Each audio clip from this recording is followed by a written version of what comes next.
how to choose a different mailbox for the Mailbox widget on the iPhone 16 series. Now on the home screen here, I have a Mailbox widget. If you would like to select a different mailbox, simply touch and hold on the widget, then tap on Edit Widget.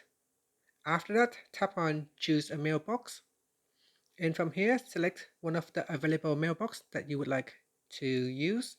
So here I can choose unread, so this widget will only show unread emails, and that's it. That is how you can make changes.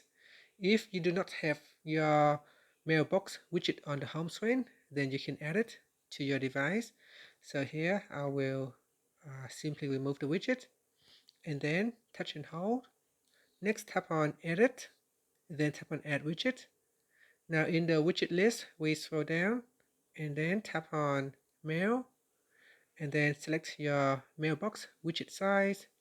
After that, tap on Add Widget, and that will get added to your home screen. Then tap on Done. And that's it.